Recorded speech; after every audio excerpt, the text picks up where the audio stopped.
Gloire à Jésus. Nous sommes contents d'être encore avec vous ce matin. Que le Seigneur vous bénisse. De là où vous êtes, que le Seigneur vous bénisse ce matin. Nous allons l'adorer car il est digne. De là où tu es, tu peux commencer à dire merci à Dieu pour la vie qu'il te donne ce matin. Tu peux dire merci à Dieu pour son onction, pour son esprit, pour sa présence dans ta vie, dans ta famille. Il est digne de recevoir la gloire. Seigneur, ton nom est infiniment grand. Ton nom est infiniment grand et nous voulons le proclamer ce matin. Ton nom est infiniment grand. Que ton nom est infiniment grand.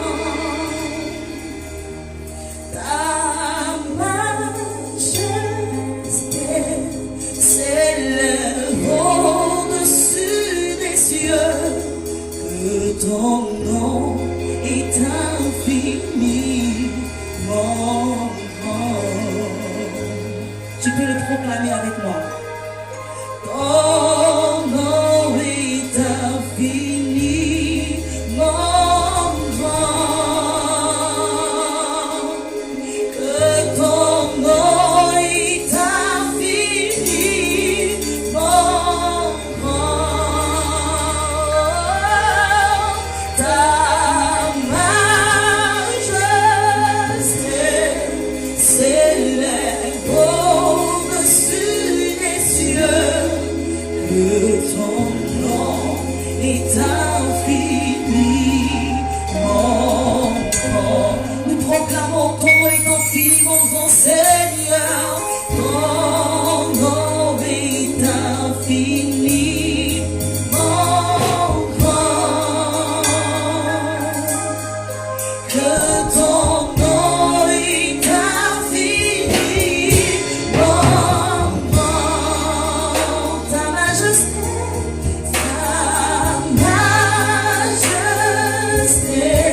s'élève au-dessus des cieux.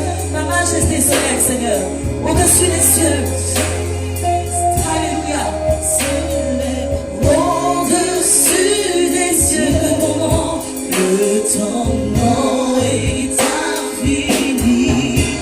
Nous allons dire ta majesté, ta majesté.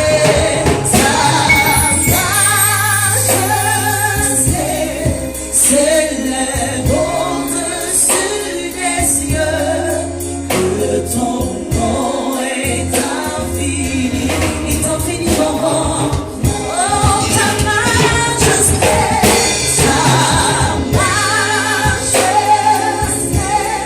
s'élève au-dessus des cieux. Ta majesté s'élève, Seigneur.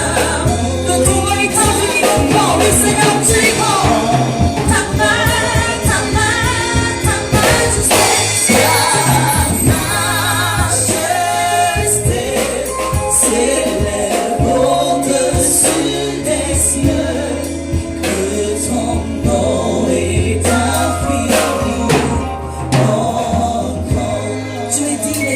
Seigneur, nous t'élevons, Seigneur. Nous t'élevons, Seigneur, nous t'élevons. Ton nom est infiniment grand. Oui, Jésus, tu as reçu le nom élevé au-dessus de tous les noms. Et nous voulons proclamer ce matin que tu as reçu le nom élevé au-dessus de tous les noms. Tu es le roi des rois.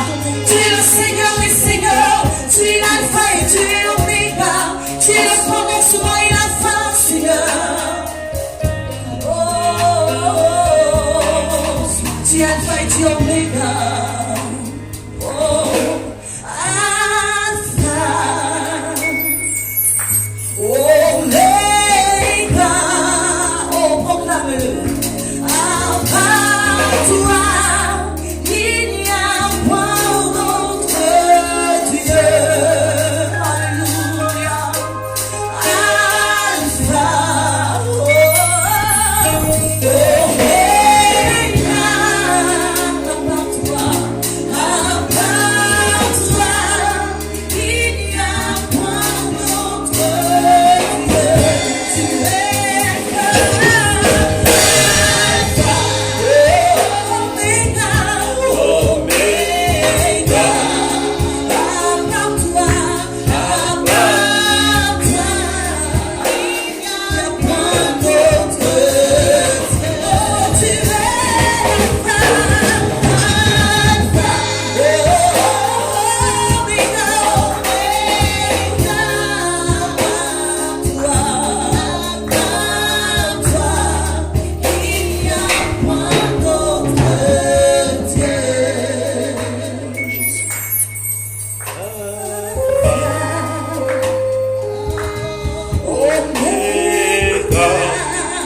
disons Alpha, Oméga, à part toi, il n'y a point d'autre. Disons Alpha,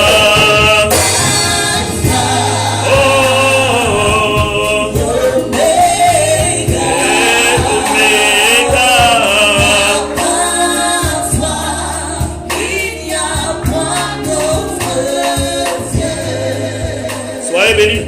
Merci. Allez, soyez tous bénis au nom de Jésus. Nos amis, nous sommes dans un culte du ministère de l'Esprit et de la Justice. Que la grâce de Dieu soit sur toutes les personnes qui nous regardent en ce moment. Notre Dieu est bon. Notre Dieu est puissant. Notre Dieu est glorieux. On l'acclame là où nous sommes au nom de Jésus. Amen, amen, amen, amen, amen, amen. Soyez bénis. Gloire à notre Dieu. J'aurais besoin de quelqu'un qui va m'aider à lire un texte. Soyez tous bénis, soyez tous bénis, soyez tous bénis. Je vous demande de partager ce direct. Je vais parler aujourd'hui de la bataille spirituelle. Et lorsque je parle de la bataille spirituelle, je crois qu'un vainqueur doit se connecter. Quelqu'un qui pense qu'il passe des temps très difficiles, quelqu'un qui pense qu'il est vaincu, connecte-toi. Ce message va te redonner de l'espoir. Tant que tu respires, il y a de l'espoir et tu gagnes. Tu es un vainqueur et tu es appelé à gagner et à gagner encore. Je veux que tu comprennes que ta vie n'est pas terminée. Toutes tes épreuves sont le début de la construction de ta victoire. Toutes tes difficultés sont le début de construction de ta destinée prophétique. Donc reste connecté, reste connecté.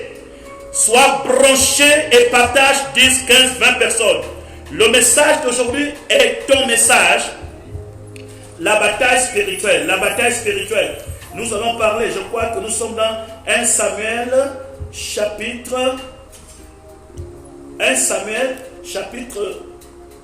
je crois que nous allons commencer au chapitre 17.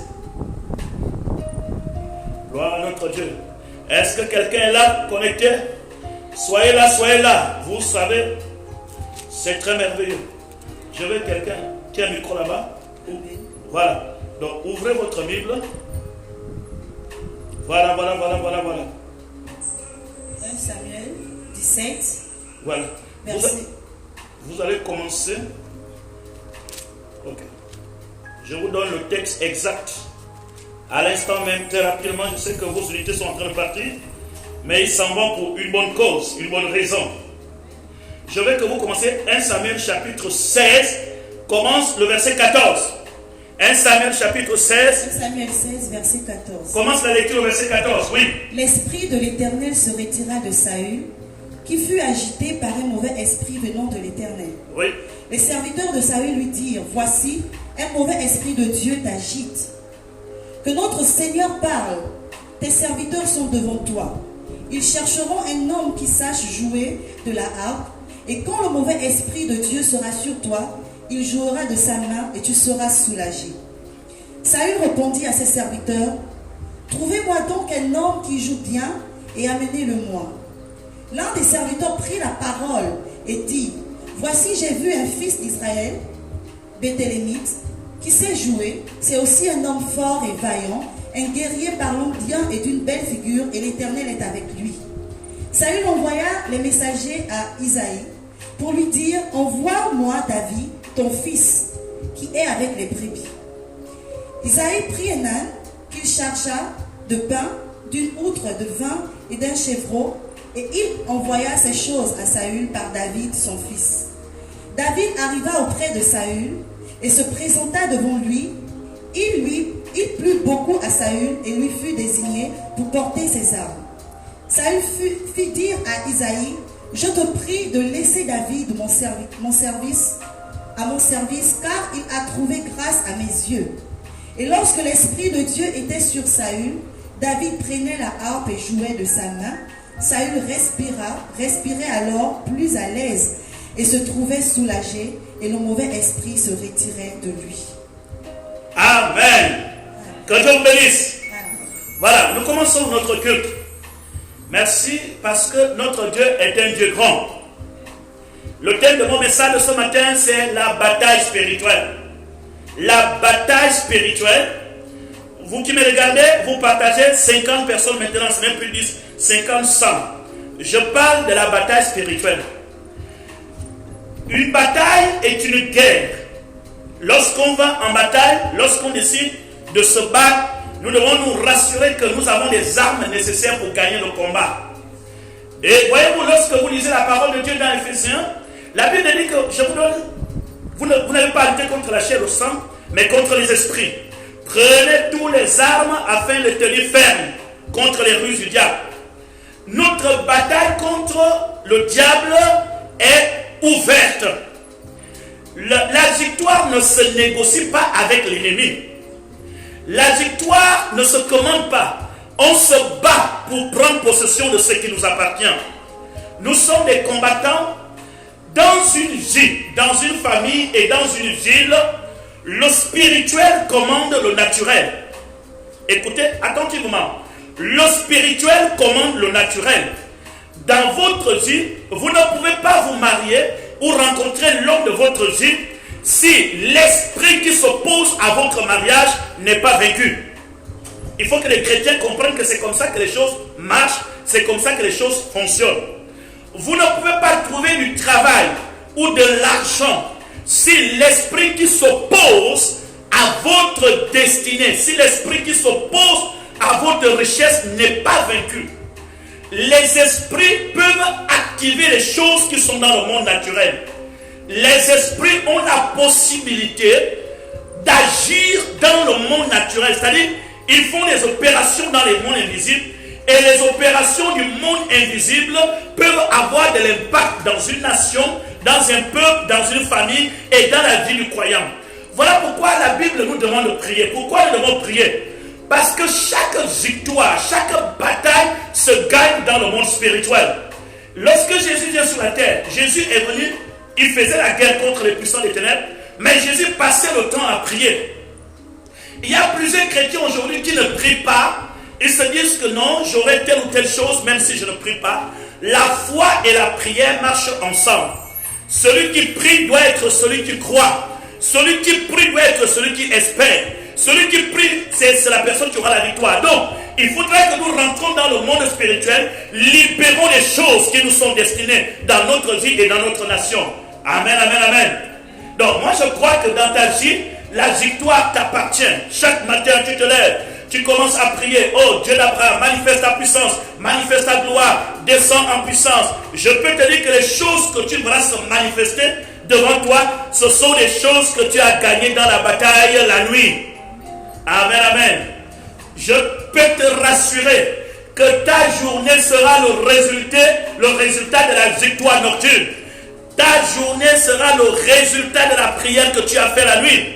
Alors, une personne qui a accepté d'être écrasée la nuit, comment pourra-t-il s'attendre à des résultats positifs tout au long de la journée? Église, peuple de Dieu chrétien, là où tu sois, comprends que la plus grande victoire dans tout ce que tu désires, elle est dans la prière. Il faut que tu comprennes et que tu dises Amen, Amen.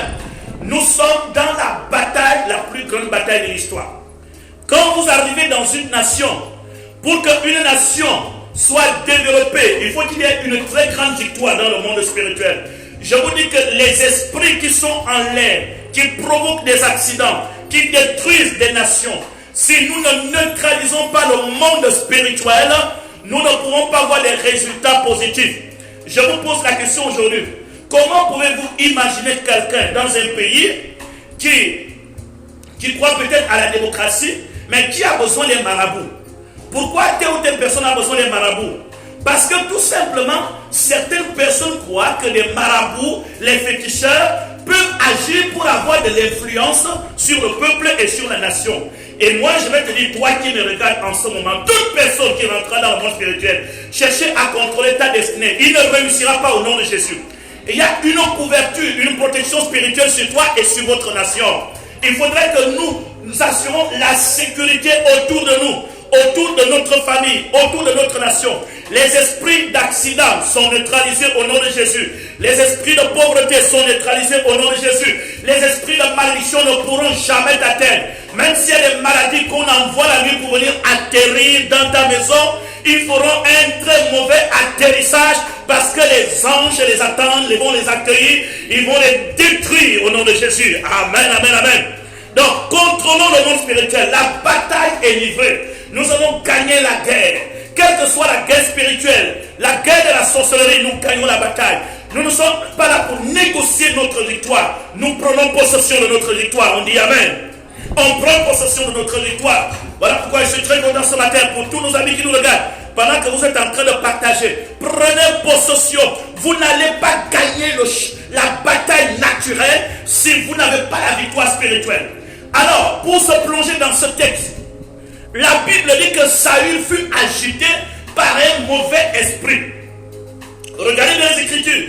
Saül fut agité par un mauvais esprit. Et Saül ne se sentait plus bien. Parce que c'est le mauvais esprit qui l'empêchait de se sentir bien. Est-ce que les gens peuvent me regarder pourquoi? Saül est un roi. Il est oint par Dieu. Il est sur le trône. Il commande. Il règne. Mais il ne se sent plus bien parce qu'il y a un mauvais esprit qui le dérangeait.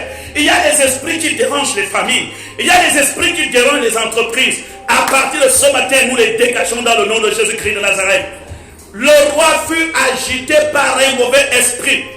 Le ministère de la délivrance, ou bien l'action, le phénomène des démons n'a pas commencé quand Jésus est venu sur la terre. Le phénomène des démons a commencé depuis l'Ancien Testament.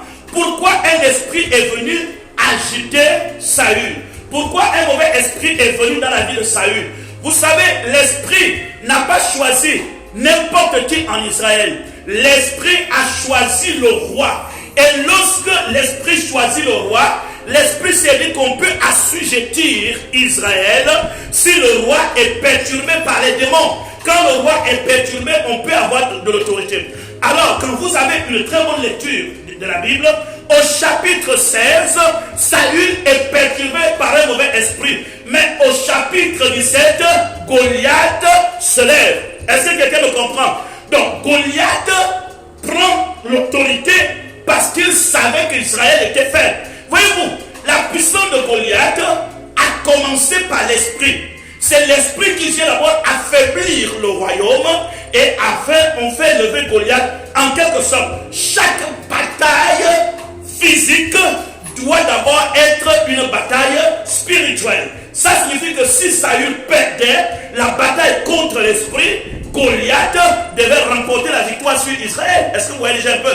Donc, avant que Goliath ne se lève, Saül est perturbé et Goliath vient au moment où Saül est perturbé. On peut dire Amen, Amen, Amen. Soyez tous bénis, soyez tous bénis. Alors qu'est-ce que je vais vous dire? Je vais vous dire, dans votre vie, je vais vous dire dans votre famille, les démons chercheront d'abord à t'affaiblir spirituellement. Et lorsque tu es affaibli spirituellement, tu vas commencer à voir des choses bizarres dans ta maison et dans ton foyer. Est-ce que tu vois un peu? La malédiction ou la maladie ou l'échec va se manifester lorsque dans le monde spirituel, tu as perdu le contrôle et l'assurance. Les démons ne sont pas bêtes. En quelque sorte, pour qu'on puisse détruire ton entreprise, on envoie un démon qui vient d'abord t'attaquer. Pour qu'on puisse détruire ton foyer, on envoie d'abord un démon qui vient t'attaquer. Pour qu'on puisse détruire une nation, on envoie un démon. Donc, le démon est venu avant Goliath. Voyez-vous? Donc, Saül fut perturbé. Saül ne dormait plus bien. Alors, la question que je vais vous poser, comment quelqu'un qui est sous l'emprise des démons pouvait remporter une victoire? Tu ne peux pas remporter la victoire si la sirène contrôle ta famille. Tu ne peux pas remporter la victoire si l'esprit de la malédiction contrôle tes enfants, tes frères et tes sœurs. Je suis là pour vous dire ce matin, il y a une grande victoire qui doit rentrer dans votre vie. Aujourd'hui, ce sera armée contre armée. Nous allons d'abord gagner la bataille contre les démons. Nous allons d'abord gagner la bataille contre les puissants des ténèbres. Et dès l'instant que la bataille contre les puissants des ténèbres est gagnée, nous aurons la victoire sur tout. Voilà pourquoi Jésus, lorsqu'il vient sur la terre, il vient rétablir le royaume de son Père. Mais le royaume ne peut pas être rétabli avec des gens possédés des démons. Donc, le ministère de Jésus, il commence par délivrer l'Esprit Saint, parce que moi, pour délivrer les captifs. Il commence par chasser les démons. Il commence par libérer les corps. Il commence par libérer les gens. Même les pierres étaient libérées par la puissance de la prédication et de la délivrance. Et lorsque Jésus était très sûr que ces gens ont reçu une délivrance et qu'aucun démon n'a plus autorité sur eux, qu'est-ce que Jésus leur dit? Maintenant, je vous donne le pouvoir. Je vous donne les clés. Ce que vous lirez sur la terre, ce sera lié dans les cieux. On ne pourra jamais t'investir de l'autorité tant que toi-même tu es sous l'autorité de la puissance des ténèbres. Si tu es d'accord avec moi, tu dis Amen. Je veux que tu partages ce message pour que tu le comprennes et que quelqu'un soit délivré. Donc, Jésus commence ce travail de délivrance, de guérison, de délivrance. Et je peux t'assurer, la victoire nous appartient. La victoire appartient à une dame qui me regarde. La victoire appartient à un homme qui me regarde. Jésus arrive. Il dit, vous avez la délivrance. Il ouvre les yeux des aveugles. Il chasse les démons. Il libère les gens. Il libère les gens de l'emprise du diable. Saül était tourmenté par les démons. Et c'est dans cette période que Goliath se lève. Dans l'histoire de votre vie, ton mariage ne peut pas être détruit si on n'a pas d'abord envoyé les démons venir détruire certaines choses. Voyez-vous, on combat des résultats. On combat l'action qui se manifeste. Mais on ne cherche pas l'origine de l'action. Voyez-vous, lorsque vous voyez qu'il y a beaucoup de choses qui se passent dans votre vie, il y a des choses qui sont renversées, il y a des choses qui sont détruites. Mais le problème n'est pas là. Il y a eu une organisation satanique pour détruire ton foyer. Il y a eu une organisation satanique pour détruire ton ministère. Il y a eu une organisation satanique pour détruire ta famille. Le diable n'est pas bête. Le diable est stratège. Il connaît comment faire des opérations. Il faut que tous ceux qui se réclament d'enfants de Dieu, vous soyez aussi revêtus de l'autorité, de la puissance et de la gloire de Dieu. L'autorité, la puissance et la gloire de Dieu nous permet de faire face contre les stratégies de Satan. Et nous ne laisserons pas le diable remporter la victoire dans ce qui nous concerne. Alors, redressons-nous, dressons-nous contre les démons. Dressons-nous contre les démons. Donc, qu'est-ce qui va arriver dans la vie de Saül? Lorsque Saül est tourmenté par les démons, la Bible dit on a cherché un jeune homme qui jouait bien la harpe, qui sait bien jouer. Et ce jeune homme, c'est David. Il y a beaucoup de gens qui lisent l'histoire de Goliath et David. En réalité, on va toujours vers le résumé de l'histoire. Mais on ne commence pas le début de l'histoire. Parce qu'en réalité, la bataille qui va se faire entre Goliath et David, cette bataille s'était déjà passée dans la vie de Saül. Et le seul homme qu'on avait trouvé en Israël qui avait la possibilité de chasser l'esprit qui était en Saül, c'est David. Dans sa génération, il y avait des gens qui jouaient la harpe, mais David jouait bien. Il y a de l'excellence dans ce qu'on fait. Donc, David se met à côté de Saül et il commence à jouer. Et l'esprit a commencé à être perturbé. N'oubliez pas que David venait d'être oint. Alléluia. Voyez-vous, le talent ne suffit pas. Le talent doit être accompagné de l'onction. Je prie que Dieu ajoute à ton talent de l'onction. Il y avait des jeunes en Israël qui avaient des talents, mais dans leur talent, il n'y avait pas d'onction. Lorsque votre talent est accompagné de l'onction, il y a la victoire assurée. Est-ce qu'on peut dire amen? Ah, sois béni, sois béni. Lorsque votre talent est accompagné de l'onction, il y a la victoire et le succès assuré. Ah, écoutez-moi très bien, David n'était pas le seul qui savait jouer en Israël, mais il était le seul qui avait reçu l'onction de la part du prophète Samuel. Il avait reçu une onction royale et l'onction devait commencer le travail.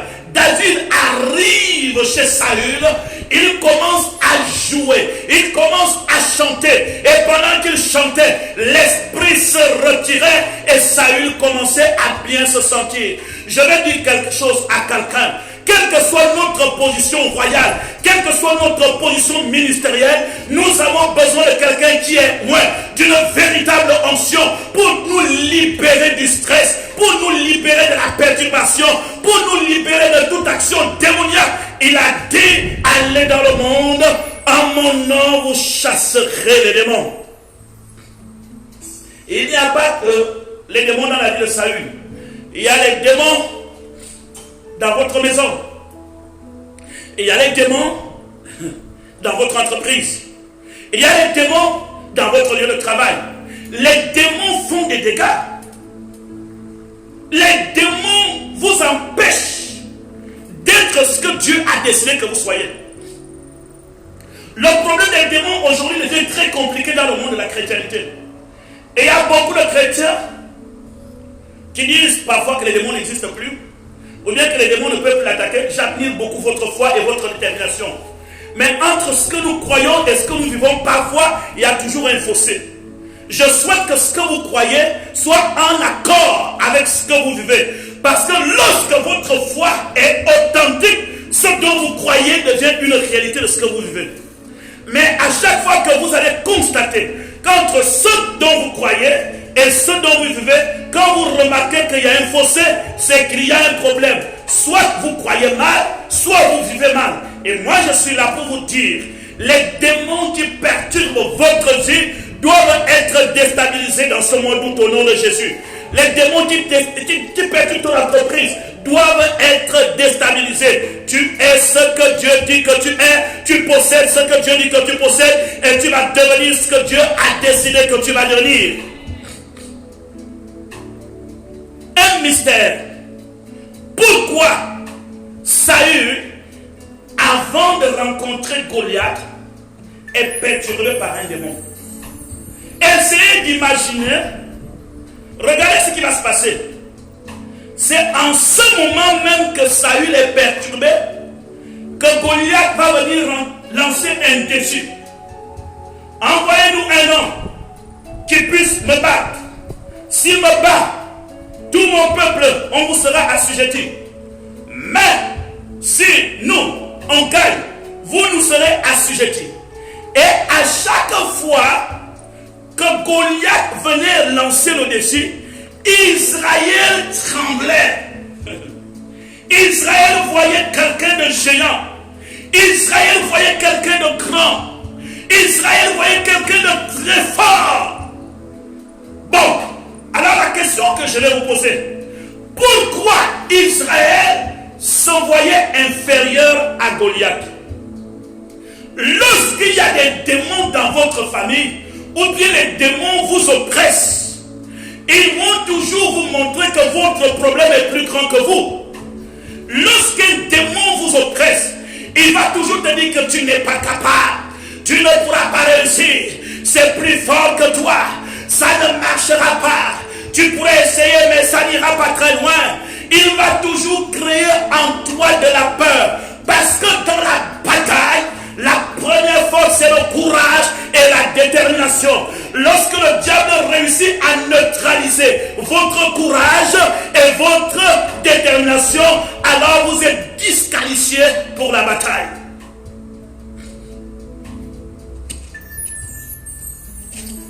Voilà pourquoi le peuple Israël tremblait. Dès que Goliath arrive, Israël voyait les pieds de Goliath, il est géant.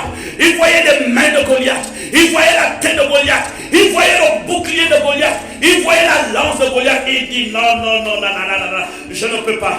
Alors mon frère, ne vois pas les armes de tes ennemis, ne vois pas la grandeur de ton ennemi, ne vois pas la puissance de ton ennemi, mais vois plutôt celui qui est avec toi et celui qui t'a loin. Parce que je peux te rassurer, si tu as gagné la bataille spirituellement, Goliath ne sera rien devant toi. Qui peut tenir un langage courageux devant Goliath? C'est celui qui a vaincu les démons. Si vous n'avez pas vaincu les démons, vous ne pouvez pas tenir un langage courageux. Voyez-vous, votre courage est anéanti parce que les démons vous empêchent de voir votre victoire. Et c'est ça là qui dérange votre vie. Continuez à partager cette vidéo, 50, 80, 70 personnes. Votre courage est englouti parce que les démons montreront toujours les endroits qui semblent difficiles. Mais rien n'est difficile pour toi. Est-ce qu'on peut dire amen? Rien n'est difficile.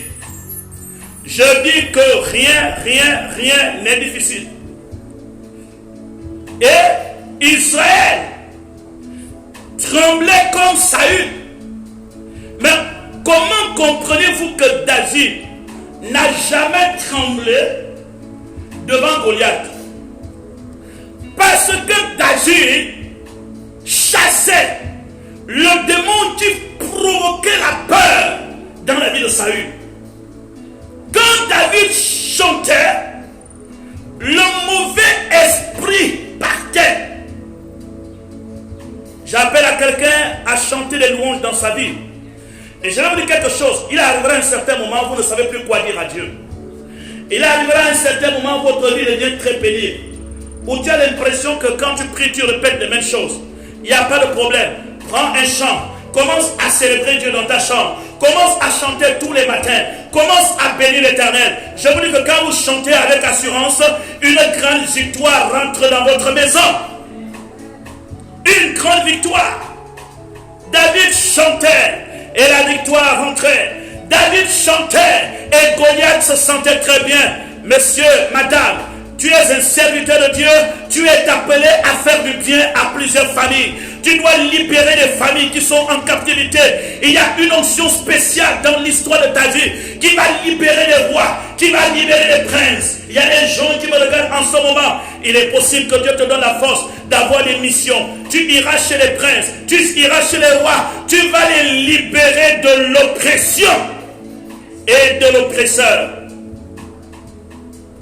Amen. Soyez bénis. Voyez-vous, que Dieu te bénisse. Je libère le mois d'août la victoire. Le mois d'août, la victoire. Le succès et la réussite dans la prière. Le mois d'août m'appartient.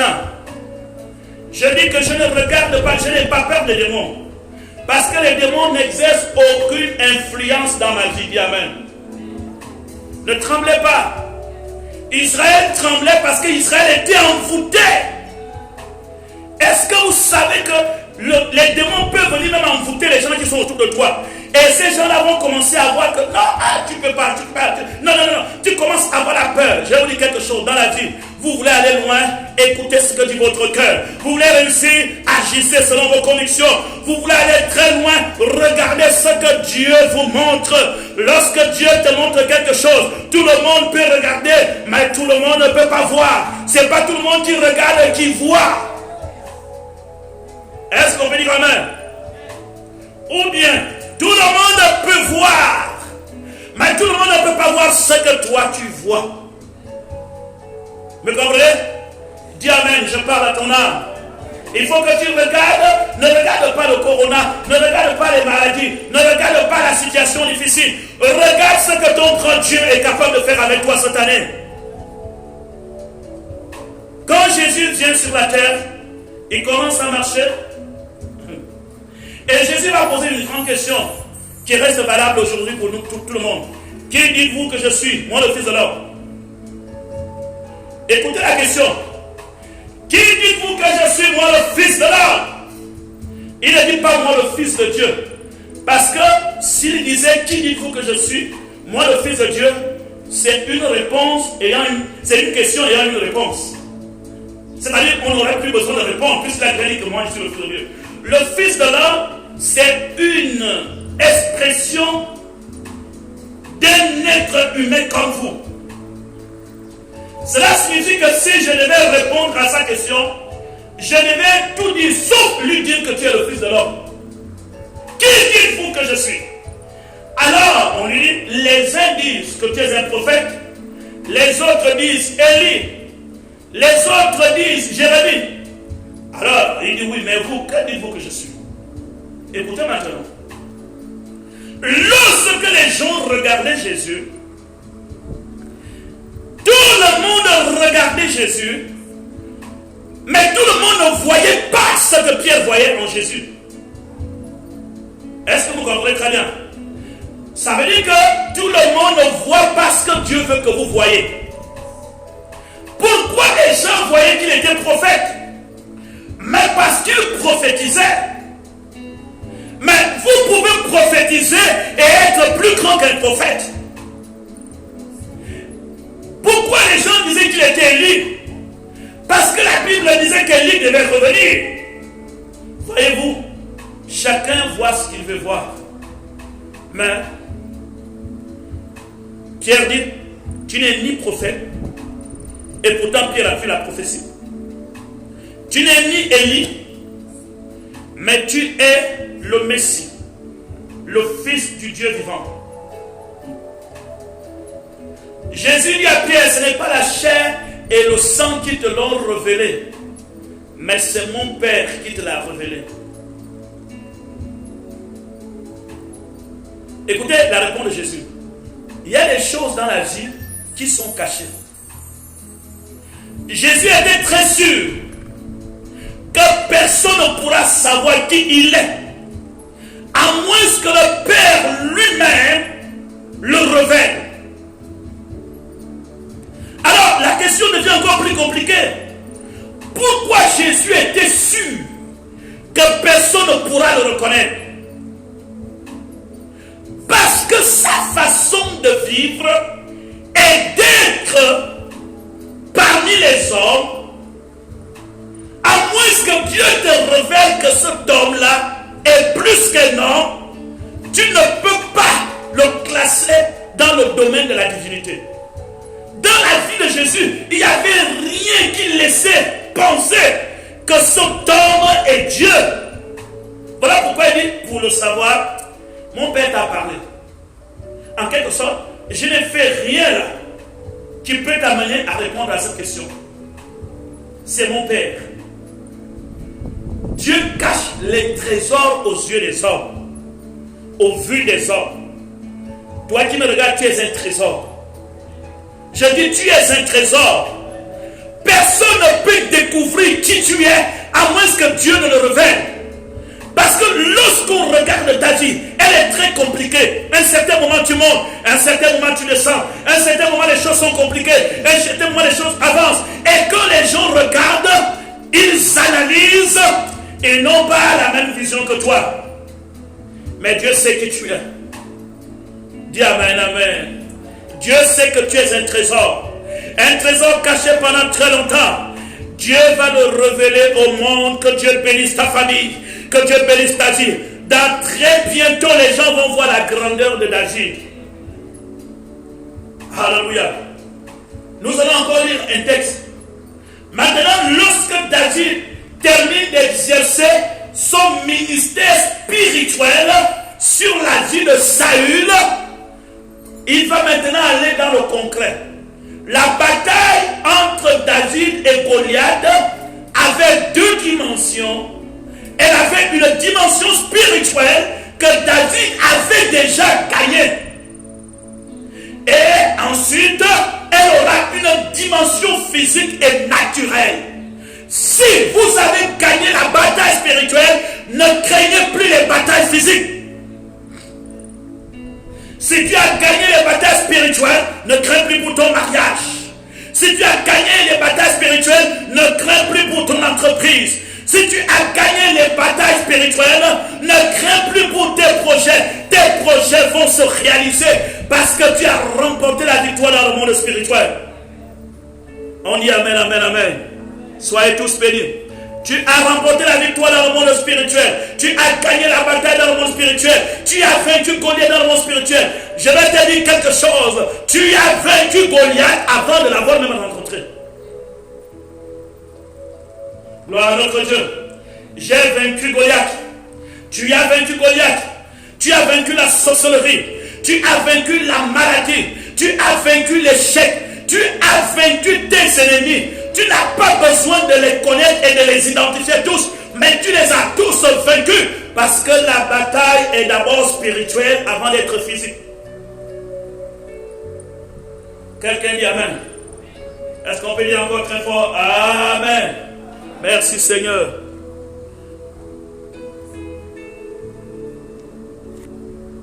Soyez bénis ceux qui sont connectés en ce moment.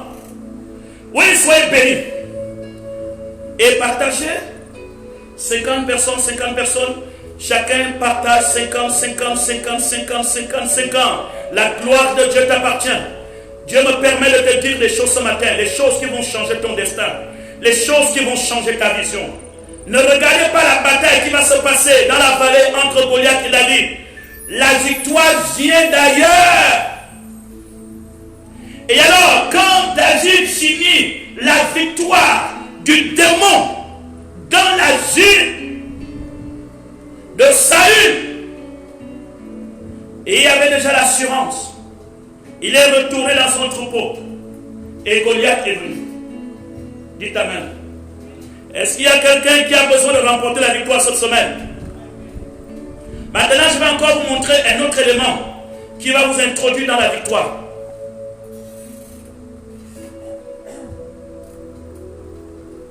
J'aimerais qu'on lise 1 Samuel chapitre 17, le verset 16 jusqu'au verset 21. On a terminé la première bataille. C'est la bataille spirituelle. C'est-à-dire gagner dans le monde spirituel. Gagner dans le monde invisible. La prière est d'abord l'arme efficace. Lorsque votre vie de prière est affaiblie, votre probabilité de victoire est réduite. Je veux que les chrétiens le comprennent. Lorsque votre vie de prière est déjà affaiblie, votre probabilité de réussite est déjà réduite. Vous me comprenez? Donc, je veux que les chrétiens sachent ceci. La prière est le thermomètre de ta dimension de victoire à tous les domaines de ta vie. La prière doit être votre thermomètre. Parce que les gens disent, parce que les gens racontent, ta vie de prière doit être le thermomètre du succès et de la victoire. Vous comprenez très bien? Une personne qui prie régulièrement ne doit pas s'attendre à l'échec. Un homme de prière n'échoue pas. Une femme de prière n'échoue pas. Mais les échecs commenceront dans le monde réel lorsque ta vie spirituelle, ta vie de prière prendra un coup. C'est le thermomètre du succès, la prière. Pourquoi? Parce que c'est dans la prière que vous avez les instructions divines. C'est dans la prière que vous êtes un homme spirituel et non un homme charnel. Vous ne priez pas, vous devenez un homme charnel. Vous allez prendre les voies charnelles parce que vous n'avez pas de vie spirituelle. Regardez lorsqu'on vient arrêter Jésus. Que si Pierre, avant d'arrêter Jésus, Jésus les amenait dans un jardin et dit passons le temps à prier. Et Jésus est venu à 2 reprises.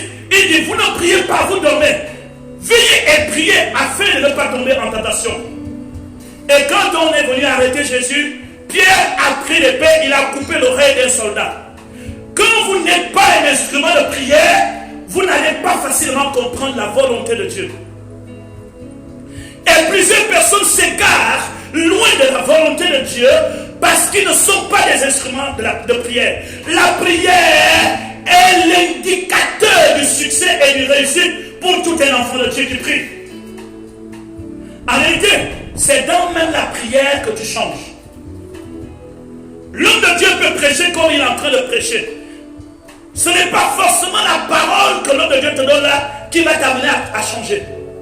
Mais après cette prédication, lorsque tu vas rentrer dans la prière, l'Esprit va commencer à prendre la parole que l'homme de Dieu a donnée et l'appliquer à plusieurs domaines de ta vie et tu vas commencer à écarter certaines choses. La prière fait de toi un homme et une femme spirituelle. S'éloigner de la prière, c'est de se retrouver dans un terrain de raisonnement, un terrain de la chair, un terrain où les décisions, les volontés ne sont fabriquées que dans ta propre tête. Se retirer dans la prière, c'est de se retrouver dans une situation où on ne fait plus confiance en Dieu. Quelqu'un qui ne prie pas peut traverser devant sa porte la volonté de Dieu. ne peut saisir et comprendre la volonté de Dieu que celui qui demeure dans la présence de Dieu. Ne peut comprendre et saisir la volonté de Dieu que celui qui vit dans la présence de Dieu. Voilà pourquoi le premier combat des démons dans ta vie, c'est pas de briser ton mariage, c'est pas ça, c'est les conséquences, c'est de t'empêcher de prier. Je ne sais pas si tout le monde comprend. Soyez bénis. Continuez à partager ce direct. Partagez-les dans les groupes. Ça fait du bien à quelqu'un ce matin. Oh my God. Gloire, gloire, gloire, gloire. Avant que je ne prie pour les gens, je veux que vous soyez encore connectés. Donc, restez dans sa présence. Gagnez dans la prière. Votre grandeur est dans la prière. Vos yeux s'ouvrent dans la grandeur. Votre entendement spirituel s'ouvre dans la prière. C'est dans la prière que vous voyez les choses que tout le monde ne voit pas. Voyez-vous, il y a beaucoup de choses qui vous appartiennent. Mais tant que vous n'êtes pas un instrument de prière, vous ne les voyez pas. Pourquoi Jésus se trouve sur la montagne et pendant qu'il était en train de prier, deux personnes apparaissent, Élie et Moïse. Voyez-vous, c'est la prière. Élie et Moïse. Quand vous êtes dans la prière, vous êtes dans un autre monde que les païens ne peuvent pas contrôler. Fais de ta maison une maison de prière. Fais de ta vie une vie de prière. Restez dans la présence de Dieu, vous êtes loin. Et vous allez comprendre les choses de Dieu. Tu vas comprendre que ta vie n'est pas enterrée. Tu vas comprendre qu'aucun homme ne peut t'assujettir. Tu vas comprendre que tu es ce que la parole de Dieu dit que tu es. Tu vas comprendre que la victoire t'appartient. Donc, la deuxième partie, nous finissons la première partie de bataille spirituelle. On gagne dans le monde spirituel. N'oubliez pas. On échoue dans le monde spirituel. On gagne dans le monde spirituel. Même dans la sorcellerie, toutes les personnes que vous voyez là, mort accident, on a l'expression ici en Afrique, on l'a mangé la nuit. En fait, la bonne expression, ce n'est pas de l'avoir mangé la nuit, parce qu'on peut aussi manger la journée. La bonne expression, c'est on les mangeait dans le monde spirituel. Et quand l'accident arrive, ce qui a été fait dans le monde spirituel se manifeste naturellement. C'est ce qui est la vérité. Donc une personne qui subit des actions négatives dans sa maison, ces actions, ces opérations se sont passées dans le monde de la sorcellerie et ces actions se concrétisent dans le monde réel. Et moi je veux, en tant que chrétien, que vous ayez la possibilité de stopper les choses dans le monde spirituel. Ne dis pas que je suis un enfant de Dieu, Dieu a tout accompli. Dieu accomplit tout avec toi. Et voilà pourquoi apôtre Paul nous disait prier sans cesse. Quand vous lisez la parole de Dieu et qu'on nous dit prier sans cesse, qu'est-ce que vous entendez par prier sans cesse? Si la parole de Dieu nous dit de prier sans cesse, ça signifie que notre destin dépend de notre dimension de prière. Prier sans cesse. Il y a des chrétiens qui me regardent, ça fait combien de temps tu as prié? Tu ne pries presque plus. Vous savez, qui rend votre sommeil doux? C'est le diable. Je vais vous donner un exemple à chaque fois que vous dormez. À partir de 4-6 heures, si tu sens un très bon sommeil, réveille-toi. Les bons sommeils là, c'est pour t'empêcher de prier. Et j'aimerais vous dire aussi, dans les prières, j'aurai l'occasion de partager ça, il y a les temps et les dimensions à quel moment il faut prier. Il est important de prier avant 6 heures. C'est biblique. Il est important de prier avant 6 heures. Pourquoi? Je crois que c'est écrit quelque part dans Marc chapitre 1, je crois au verset 35. Les Écritures disent que pendant qu'il faisait encore sombre, Jésus se réveilla, alla dans un lieu où il pria. C'est écrit pendant qu'il faisait encore sombre. Jésus se réveilla et alla dans un endroit à l'écart où il passait le temps à prier. Jésus, le Fils de Dieu, pourquoi il prenait le temps de prier tout le matin? Et que les chrétiens aujourd'hui ne veulent pas prier le matin? Pourquoi Jésus priait pendant qu'il faisait encore sombre? Je vais vous donner des secrets, quelques secrets, mais j'aurai le temps de développer ce sujet. Soyez connectés et partagez, parce que cette partie va toucher quelqu'un. Je suis d'accord qu'on prie sans cesse et on prie en tout temps. Mais il est important qu'avant le lever du soleil, Chaque enfant de Dieu doit se lever et proclamer la grandeur, la puissance et la gloire de Dieu sur la terre. Je vais vous dire pourquoi. Ce n'est pas parce que Dieu dort et qu'il se réveille le matin. Non, non, non. Pourquoi Jésus partait tôt le matin? Pourquoi il se réveillait tôt le matin? Je vais vous dire pourquoi.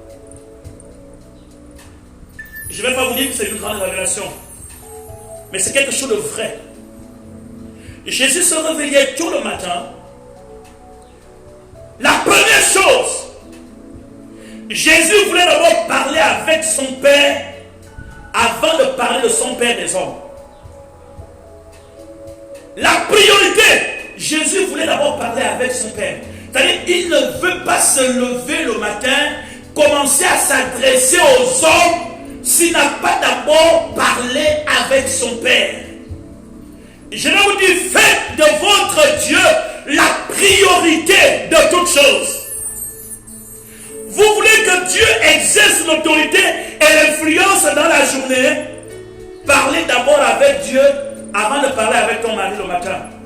Parle d'abord avec ton Dieu avant de parler avec ta femme, tes enfants, tes employés. La priorité de Jésus, je parle avec mon Père avant de parler avec mes disciples. Est-ce que quelqu'un comprend? Soyez bénis au nom de Jésus. Et vous savez, lorsque vous parlez d'abord avec Dieu, avant de parler avec des hommes, toute personne qui parle avec Dieu, que disent les Écritures, lorsque nous tournons nos regards vers lui, on est quoi? On est comment? Rayonnant de quoi? Cela signifie que celui qui a prié le matin, quand il sort, il y a un rayonnement sur son visage. Il y a ce qu'on appelle la faveur.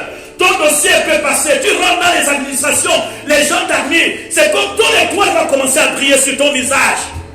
Partout où tu montres, partout où tu rentres, il y a de l'appréciation et de la domination.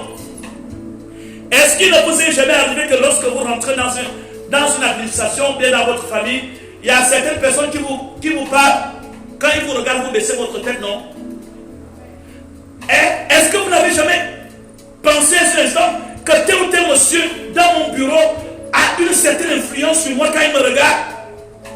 Parce que ces gens vont prendre le pouvoir tôt le matin. Et le pouvoir du matin, ils cherchent à exercer l'influence sur les hommes. Mais toi, quand tu as parlé avec Jésus, tout le matin, ton visage est rayonné de joie. Il y a la gloire, il y a l'autorité, il y a la puissance. Tu peux regarder un directeur, tu peux regarder un président de la République. En quelque sorte, ton visage va exercer l'autorité sur les visages négatifs.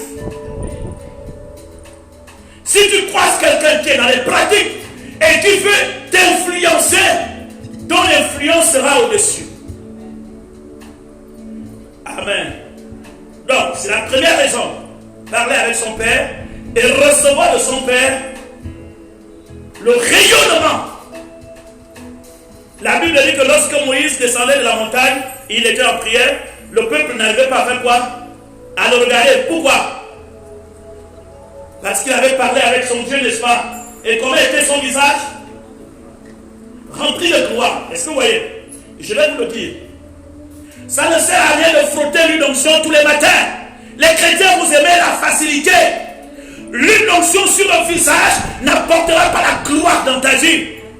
L'huile d'onction sur le visage n'apportera pas la puissance dans ta vie. Ce qui va faire en sorte que ton visage rayonne, c'est la gloire de Dieu, la prière. Et quand tu pries, tu pries, tu pries, tu pries, tu pries. Et quand tu sors de la prière, c'est plus efficace que l'huile d'onction. Parce que les chrétiens d'aujourd'hui, on aime la facilité. On aime des choses faciles. On aime des choses bien. Passez le temps dans la prière. Et les gens verront la dimension de votre influence. Donc, essayez d'imaginer. Regardez bien. Dans Marc chapitre 1, dont je vous dis, dès que Jésus a terminé de prier tout le matin, quand il est sorti de la prière, Il a commencé à choisir. Toi, tu es disciple. Viens, tu es disciple. C'est-à-dire, il a commencé à choisir les gens. Dans la foule, il a dit, toi viens. Toi viens. Toi viens. Jésus ne pouvait pas être dirigé s'il n'avait pas d'abord parlé avec son Père. Mais nous prenons des décisions en dehors de la prière parce que nous faisons valoir nos analyses et notre raisonnement. Restez dans la prière et votre vie ira dans une bonne direction. Bon, deuxième partie, la prière. Avant que je ne termine, la prière, non seulement ton visage. Jésus priait tout le matin. Non seulement qu'il ne voulait pas d'abord voir le visage des hommes avant de voir le visage de son Père. Jésus priait beaucoup, beaucoup, beaucoup. Le matin,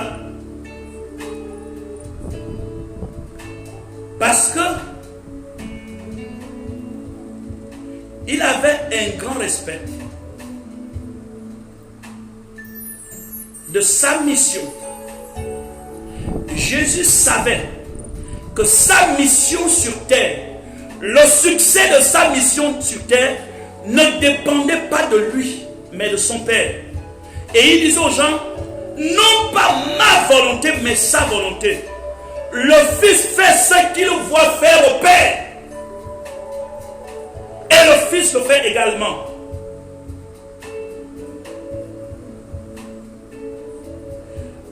Le Père est notre adoration, est notre priorité. C'est de lui et par lui que nous recevons les instructions. C'est de lui et que par lui nous recevons des directives.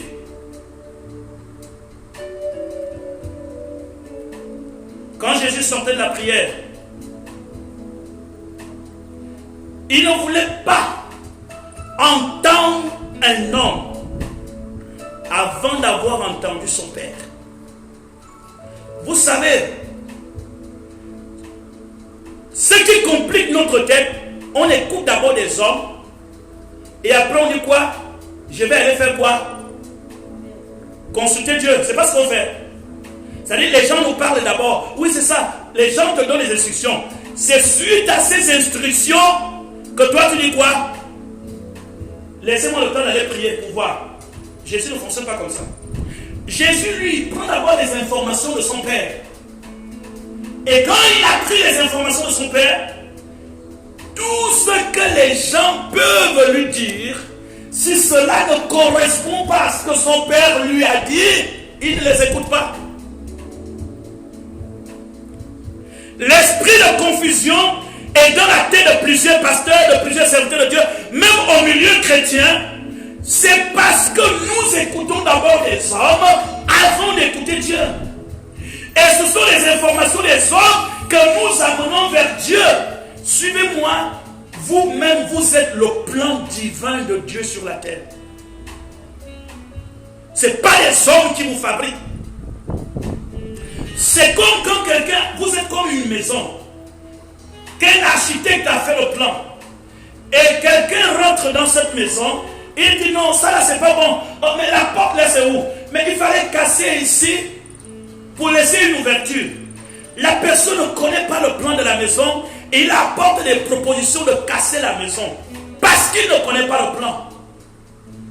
Vous êtes la maison de l'Éternel qui a un plan. Quiconque rentre à l'intérieur doit s'adapter au plan qui a été planifié par l'architecte. Et votre réussite dépend de la manière dont Dieu vous a fait. On dit amen. Continuez à partager à 100 personnes chacun. Donc, vous êtes la maison de l'Éternel. Les gens ne sont pas obligés de te comprendre tous. Ils ne te comprendront pas tous. Pourquoi? Parce que tu as été fabriqué par Dieu et non par un homme. Tu es l'architecte du Dieu. Alléluia. Passons plus de temps d'abord à écouter Dieu. Je vous prends un exemple. Écoute Dieu au sujet de ton mariage. Je te prends un exemple. Qu'est-ce que Dieu t'a dit dans ton travail? Seigneur, je veux être professeur. Seigneur, je veux être médecin. Et pendant que tu parles avec ton père te dit que tu ne seras pas professeur. Je t'ai choisi pour être médecin. Je suis avec toi. Et maintenant, le matin, tu arrives. Quelqu'un te dit non, ton nom est sorti pour être professeur. Et tu commences à être confus. Tu dis, oh, Dieu ne me l'a pas dit. Voyez-vous, lorsque Dieu vous a déjà parlé, restez sur ce dont Dieu vous a parlé.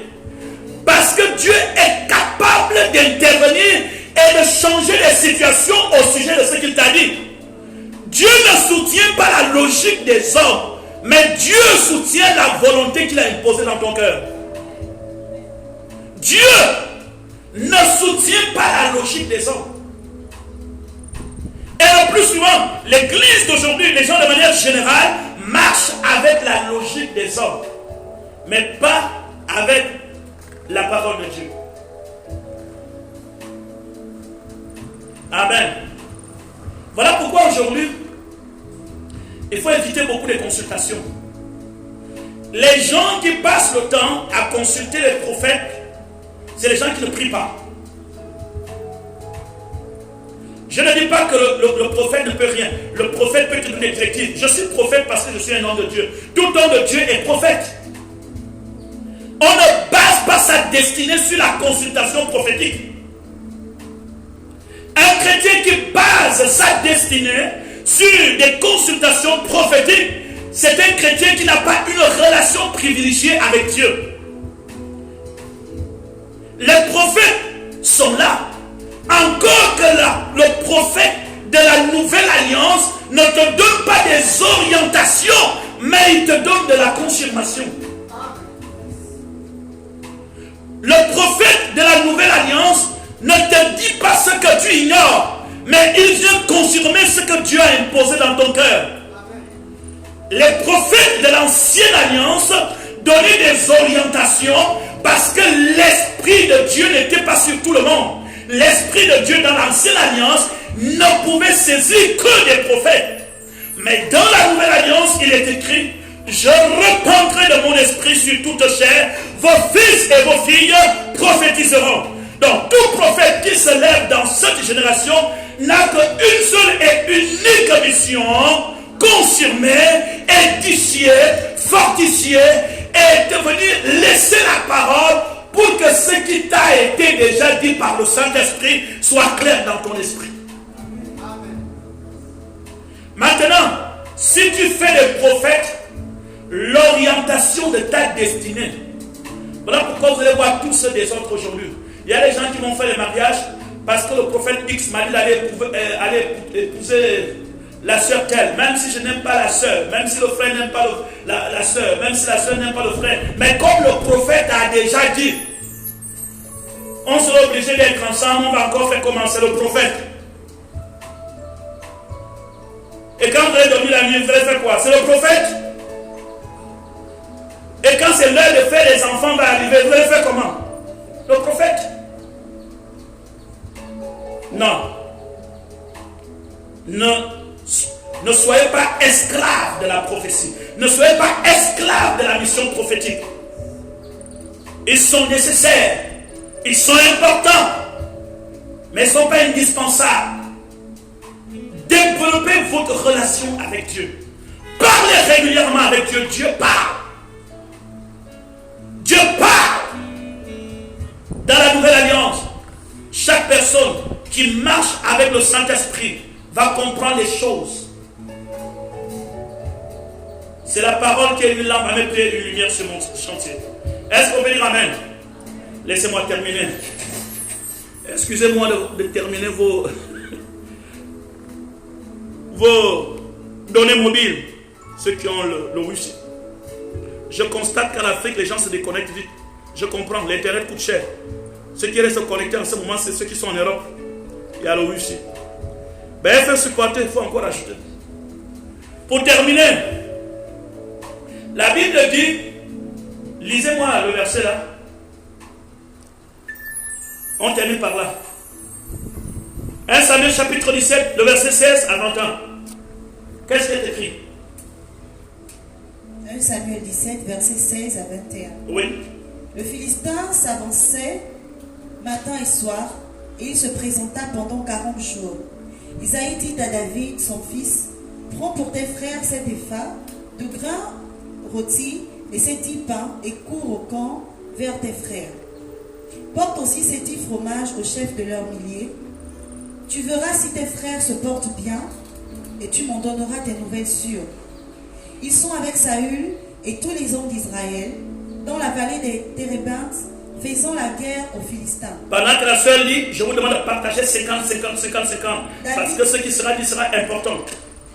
David se leva le bon matin, il laissa les brebis à un gardien, prit sa charge et partit, comme Isaïe le lui avait ordonné. Lorsqu'il arriva au camp, l'armée était en marche pour se ranger en bataille et poussait des cris de guerre. Isaïe et les Philistins se formèrent en bataille, armée contre armée. David remit les objets qu'il portait entre les mains du gardien des bagages et courut vers les rangs de l'armée. Aussitôt arrivé, il demanda à ses frères comment ils se portaient. Amen, amen. Amen. Je m'arrête là. C'est bon. Suivez maintenant. On a terminé. Voyez-vous, quand vous lisez l'histoire de Goliath et David, vous êtes là, David a couru, il a pris Saint-Pierre, il a dit tu marches contre mon nom de tes dieux, moi je marche contre toi, nom l'Éternel. Il a tiré, il a tué Goliath. David a tué Goliath. David était un petit bonhomme, Goliath était géant. La victoire, tout ça Seigneur.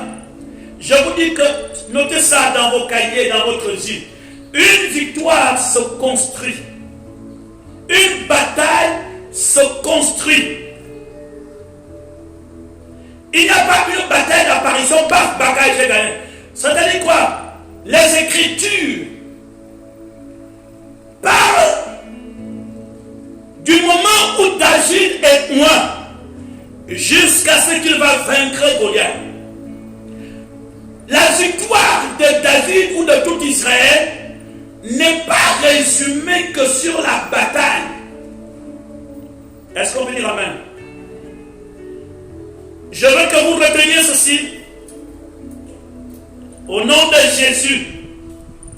1. La bataille est spirituelle. Gagner spirituellement, vous allez gagner physiquement. Quelqu'un me donne amen? Gagner spirituellement, vous allez gagner physiquement. Gagner spirituellement dans la prière. Ce que vous voulez, prenez ça spirituellement. Vous voulez le travail, saisissez le travail dans le monde spirituel. Vous voulez l'argent, je demande que Dieu vous donne l'argent dans le monde spirituel. L'argent est un esprit. L'argent, ce n'est pas un papier. Non. Si l'argent était un papier, Jésus n'allait pas dire, vous ne pouvez pas servir 2 maîtres à la fois, maman ou Jésus. Donc, ça signifie que l'argent, c'est un esprit. Et celui qui a dominé, a eu le succès sur l'esprit, finira à avoir le succès sur le papier. Donc, la deuxième partie, comment David va rencontrer Goliath? Parce que vous savez, l'accès au trône d'Israël pour David dépendait de la victoire sur Goliath. Écoutez-moi attentivement. Je ne vous prêche pas Goliath comme vous l'entendez régulièrement. La condition de David de devenir roi d'Israël dépendait de la bataille contre Goliath. En réalité, si David avait perdu cette bataille, il allait compromettre son pouvoir en tant que roi d'Israël. Est-ce que tout le monde comprend? Recevez et dites amen. Je suis très content. Ce qui veut dire quoi? Ce qui veut dire, tous ceux qui me regardent là dans les réseaux sociaux, tout le monde, il y a toujours changer ton histoire. Et il y a toujours, toute ta vie, un combat que tu vas affronter, qui va changer toute ton histoire. Mais tu ne connais pas ce combat. Il y a ce qu'on appelle un élément déclencheur. Je remercie Dieu pour tous ceux qui viennent dans notre ministère, au Carrefour Kanté. Je remercie Dieu pour toutes les personnes qui nous regardent en ce moment, le Cameroun, la Guinée équatoriale, le Sénégal, la France. Écoutez-moi ce que je suis en train de vous dire. Il y a des situations que Dieu crée dans l'histoire de ta vie pour permettre que tu accèdes à un autre niveau. Est-ce qu'on veut dire Amen? Soyez bénis. Donc, écoutez ceci.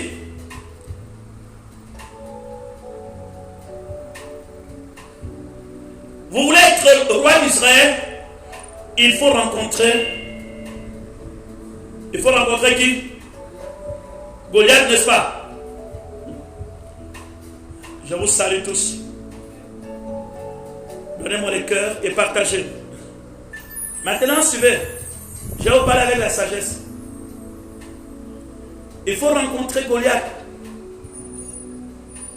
Amen. Qui veut rencontrer Goliath dans sa vie? Donnez-moi le cœur. Levez votre main. Amen. Même vous qui êtes dans la salle, qui veut rencontrer Goliath? Soyez bénis. Mais vous savez, nous voulons être roi d'Israël, mais nous ne voulons pas rencontrer Goliath. Vous savez la raison pour laquelle nous, on ne veut pas rencontrer Goliath? C'est parce qu'on n'est pas sûr de gagner la guerre contre Goliath. Mais vous allez gagner au nom de Jésus. Parce que la guerre est spirituelle, non? Maintenant, suivez-moi. Je vais vous dire quelque chose. Qui que vous êtes, que vous soyez pasteur évangéliste dans le monde. Suivez-moi ceci. Comment David va rencontrer Goliath? David a déjà l'onction. C'est là l'erreur de beaucoup de pasteurs, les jeunes pasteurs. David a l'onction. David a commencé même à exercer le ministère de délivrance. Mais le ministère de délivrance que David exerçait sur Saül n'était pas suffisant que David soit roi. Mais pour que David soit roi, c'est grâce à son père, Isaïe. C'est le père de David qui va lui donner des pains et du fromage. Et il va lui confier une mission. Va voir tes frères et donne-leur à manger. Et regardez comment ils sont. Est-ce qu'ils sont en bonne santé? C'est la soumission de David à la mission de son père Isaïe qu'il va rencontrer Goliath. Je ne sais pas si vous comprenez. C'est compliqué, non? Si vous n'êtes pas sous l'autorité d'un pasteur, d'un homme de Dieu, et si vous n'êtes pas soumis aux missions qui vous sont attribuées, vous aurez du mal à rencontrer le combat qui va vous propulser très loin. Si Isaïe n'avait pas envoyé David aller voir ses frères, David n'allait jamais rencontrer Goliath. C'est clair pour tout le monde? Soyez bénis. Un enfant qui veut réussir dans le ministère, c'est un enfant qui accepte que son père lui confie des missions difficiles. Qui a déjà suivi le film Mission Impossible ici? Qui regarde son Mission Impossible? Je déclare que vous tous, vous allez en mission impossible. Parce que c'est dans les missions impossibles se cache derrière chacun le Goliath qui doit vaincre pour rentrer dans sa destinée prophétique. Toute personne qui va dans une mission impossible pour la gloire de Dieu, si vous êtes obéissant, vous allez gagner. Voyez-vous, il suffisait. Parce qu'en réalité, il y a eu une forme d'injustice. Les 3 frères de David sont allés en guerre. Eliab, Abinadab, je crois avec un 3e. Shama, 3 sont allés en guerre. Donc lorsqu'on avait choisi dans la maison ceux qui pouvaient aller au champ de bataille, on n'a pas envoyé David. Il y a parfois des situations dans la famille qui peuvent nous frustrer. N'est-ce pas?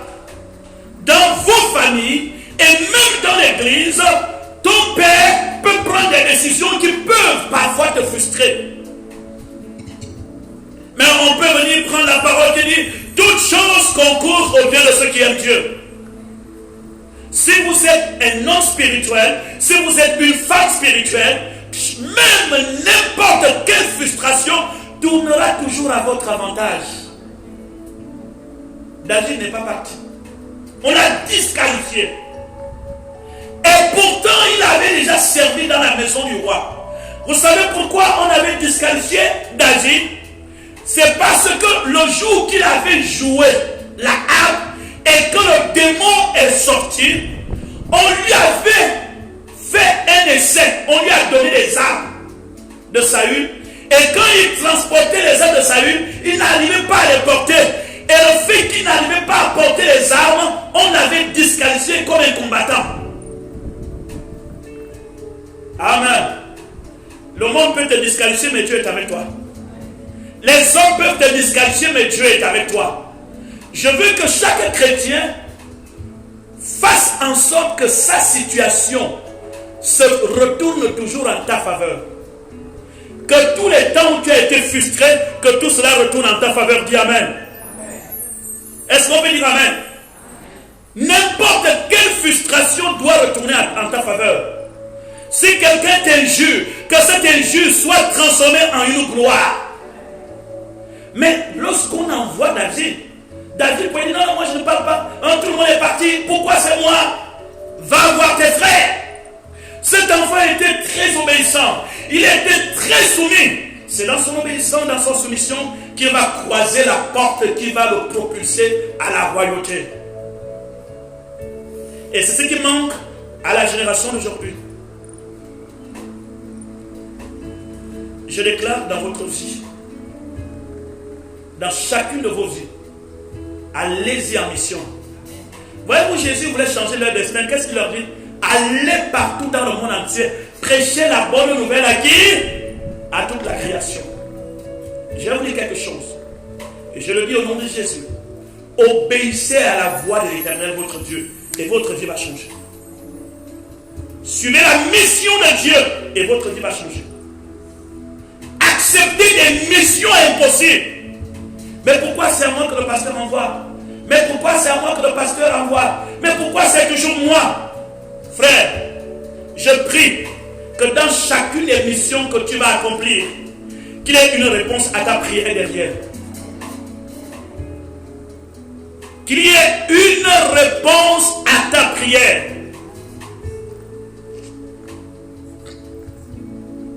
Acceptons le rejet.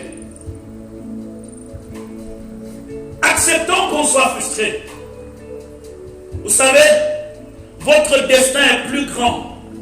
Votre appel est plus grand que n'importe quelle frustration.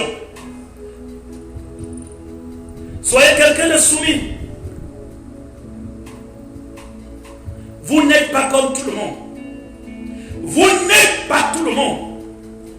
Tu es toi. Et je suis moi. On est différents. On n'est pas le monsieur tous ou madame toutes. Mais chacun de vous va aller très loin. Je prophétise sur toutes les personnes qui me regardent. Vous allez loin. Personne, je vais vous dire, il faut vivre comme ça sur la terre. Il n'y a personne qui peut te bloquer ou t'arrêter. Le vent qui est derrière toi est plus fort qu'un tsunami. Non. Vous savez, la vie est faite comme ça. Haut, bas, tout le monde n'est pas pareil. Amen. Regardez comment elle a dit. Vous savez, l'avantage de la vie, c'est celui qui veut réussir, réussir. Est-ce qu'il y a quelqu'un qui veut réussir? Celui qui veut réussir fait quoi? Réussir. C'est ça la vie. Prends la vie comme ça. Celui qui veut réussir, il réussit. Moi, je suis là pour réussir et je réussis. Toi, tu es là pour réussir, tu vas réussir. Celui qui veut se marier, va se marier. Celui qui va voyager, il va voyager. Celui qui veut travailler, il va travailler. C'est celui qui ne veut rien faire qui n'aura rien. Quelqu'un l'a dit quelque part. La vie est balancée. Regardez, Obama va en retraite à 55 ans. Il s'en va en retraite. Et Daniel Trump devient président à 70 ans. Est-ce que vous voyez la vie? On ne peut pas se mesurer. Pourquoi? C'est le plan que Dieu a pour chacun de nous. Arrêtez de vous comparer que ça c'est plutôt là-bas, ça c'est plus rapide là-bas. On n'est pas pareil. Moi j'ai 50 ans. 51 ans avec 2 mois. Ça c'est ma destinée, je prêche. Il y a quelqu'un qui peut exploser à 18 ans. Il y a d'autres qui sont là qui vont exploser à 70 ans. Mais chacun de nous doit exploser. En son temps. Est-ce que vous voyez déjà un peu? Sois satisfait du temps que tu es en train de traverser. Vous savez, la grandeur de votre vision est renfermée dans votre satisfaction. Est-ce que tu es satisfait de ce que tu es? Il faut dire je suis satisfait.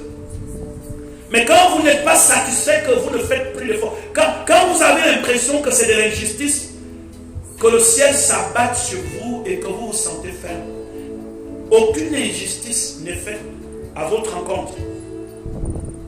La vie c'est comme ça. Il y a des gens qui deviennent président à 80 ans. Notre président Omar Bongo, feu Omar Bongo était devenu président je crois à 35 ans. C'est ça non? C'est quand il est mort que quelqu'un d'autre est devenu président encore. Une autre personne dans un autre pays. Voyez-vous, les destins ne sont pas comparatifs. On n'est pas pareil. On est différents. On est dans des chemins très différents. Mais chacun de nous va exister en son temps. Chacun de nous va paraître en son temps. Je suis pasteur. Tu n'es peut-être pas là. Tu le seras ou tu l'es déjà. Voyez-vous,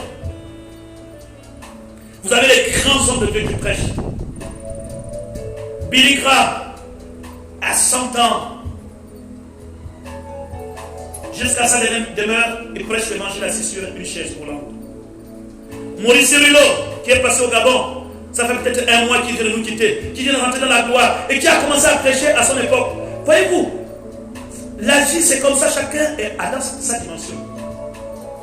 Tu es chantre. Il y a des gens, leur ministère de chantre va exploser peut-être à 40 ans, pendant que les autres vont exploser à 20 ans, et les autres c'est à 35 ans. Peut-être toi, c'est dans tes dernières années que tu auras une inspiration qui n'est jamais venue sur la terre. Vous voyez la vie comme ça. Si vous voyez la vie comme ça, vous allez vous battre. Et vous allez vous sentir que vous n'êtes pas en retard. Vous êtes à l'heure. Vous n'êtes pas en retard. Vous êtes au bon endroit. Vous n'avez pas échoué, mais vous gagnez. David est allé en mission. Travaillez. C'est dans votre travail que vous allez déclencher la clé qui va vous introduire dans les choses que vous n'espériez plus. Est-ce qu'on peut dire Amen? Soyez tous bénis au nom de Jésus. Je m'adresse à tous mes amis qui nous regardent en ce moment. Soyez bénis. Je vais prier maintenant pour tous. Partagez cette vidéo à 100 personnes, 200, 400, 500. Et je vais prier. Je vais prier pour vous tous. Je vais prier pour que vous ayez une relation avec Dieu. Vous soyez un homme et une femme de prière. Quelqu'un qui reçoit la volonté de Dieu. Quelqu'un qui parle avec Dieu avant de parler avec les hommes. Quelqu'un qui regarde la face de Dieu avant de voir regarder la face des hommes. Quelqu'un qui écoute d'abord Dieu avant d'écouter les hommes. Quelqu'un qui peut dire, moi je suis enfant de Dieu. 5 heures, je me mets debout. Alléluia. Gloire à notre Dieu. Donnez-moi un chant d'abord, on va chanter l'adoration. Gloire à notre Dieu. Quelle bonne matinée. Soyez bénis. Je vais prier pour vous. Soyez connectés. Vous avez été bénis. Je crois que ce message a béni plusieurs personnes. Un message de restauration. Un message de force, de puissance, d'autorité. Alléluia. Gloire à notre Dieu. Soyez bénis. Que toutes les personnes qui sont connectées là recevez la grâce de Dieu. On va chanter ce chant. Chantons ça de tout notre cœur. Que tout le monde le chante.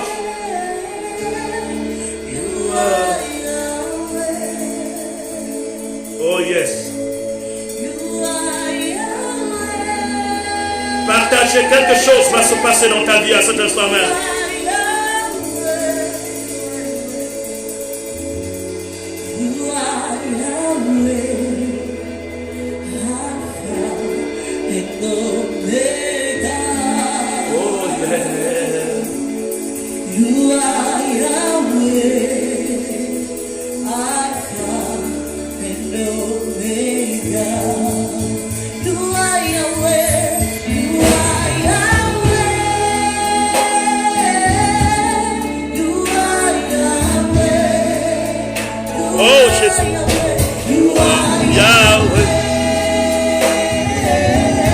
Seigneur.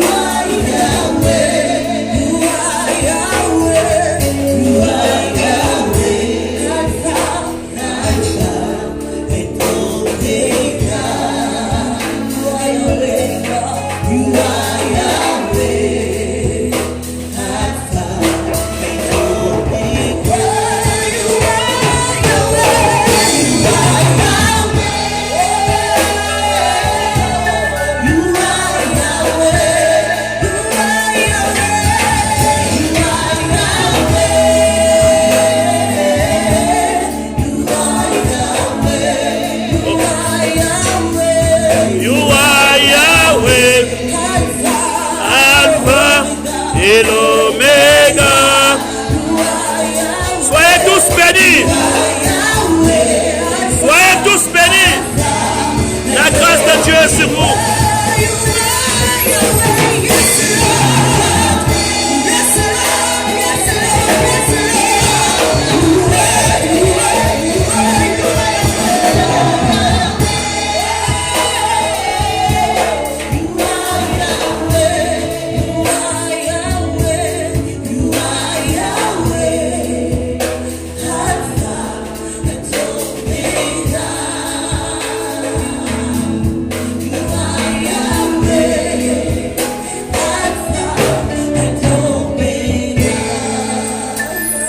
Merci Seigneur notre Dieu.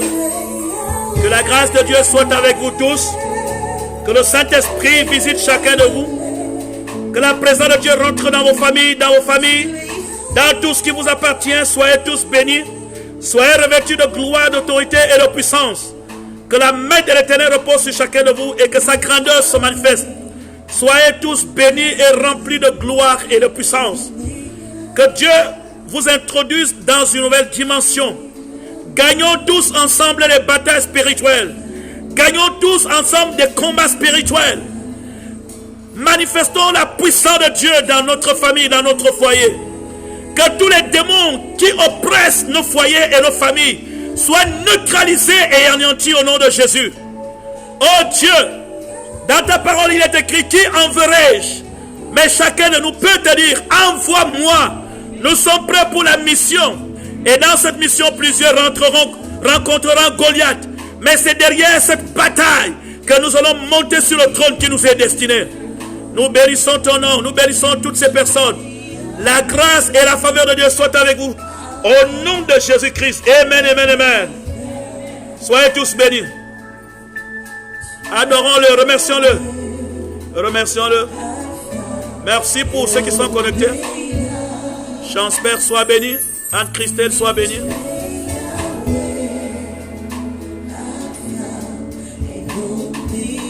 Soyez tous bénis. Nous allons nous retrouver mardi soir pour un direct que je vais vous annoncer. Soyez tous bénis. Soyez tous bénis, soyez tous bénis, soyez tous bénis. Amen. On acclame le Seigneur notre Dieu.